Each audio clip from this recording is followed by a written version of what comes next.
Hi കൂട്ടുകാരെ, ഞങ്ങൾക്ക് രാത്രി 11:30 ഒരാഗ്രഹം വെട്ടുകാട് പള്ളിയിലോട്ട് കറങ്ങാൻ പോയാലോ. അങ്ങനെ ഞങ്ങൾ രാത്രി വെട്ടുകാട് പള്ളിയിലോട്ട് കറങ്ങാൻ വന്ന ചെറിയൊരു വിശേഷം ഞങ്ങളോട് കാണിക്കാൻ പോകുന്നത്. വീട്ടിൽ കടലുണ്ടോ? രാത്രി 12 മണിയാവാറായി. ബാക്കിയുള്ള വിശേഷങ്ങൾ കാണിച്ചു തരാമേ. ഞാനും ഉപ്പനും ഹസ്ബൻഡും കൂടി.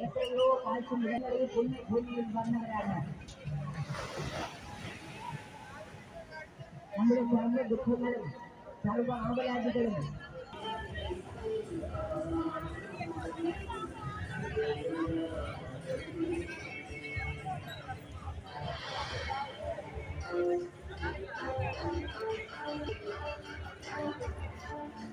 അങ്ങനെ ഞങ്ങളൊരു മസാല കടലേക്ക് മേടിച്ചു.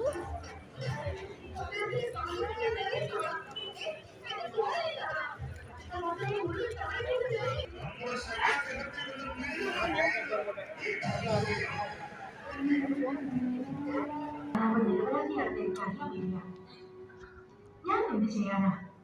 ഞാൻ പറയുന്നതിന് പുല്ലില്ല കത്തിക്കില്ല മഹാരാജ.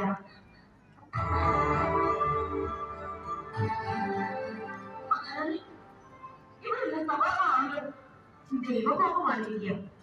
ആർക്കൊക്കെ ആയിട്ടുള്ളൂ. മഹാമാന്ത്രികൻ ഘോരയോട് ഭാവിയെ നിരോധിക്കാൻ കൽപ്പിച്ചിരിക്കുക. അയാളുടെ മാതൃക വെച്ചുകൊണ്ട് ഈ തൊഴിഞ്ഞു പോകുമെന്ന് എനിക്ക് തോന്നുന്നില്ല മഹാരാജ. ഒത്തിരി തിരക്കുണ്ട്. അപ്പുറത്ത് നാടകം നടക്കുന്നുണ്ട്. സമയത്ത് പിശാച് ബാധിച്ച ആ പെൺകുട്ടി അയാളെ എടുത്ത് താഴെ ഇട്ടു. വെറുതെ മനുഷ്യരെ തമ്മിൽ ജീവിക്കാനായി. തീർച്ചയായും ഇസ്രായേൽക്കാരെ വിടാമെന്ന് പറഞ്ഞാൽ അവർ ഉറപ്പായും വരും. നമ്മുടെ കാര്യങ്ങൾ കഴിയുമ്പോ തീരുമാനിച്ചു മാറ്റാം. അത് നല്ല വിദ്യയാണ്. എങ്കിൽ അവരെ വിളിച്ചുകൊണ്ട് വരൂ.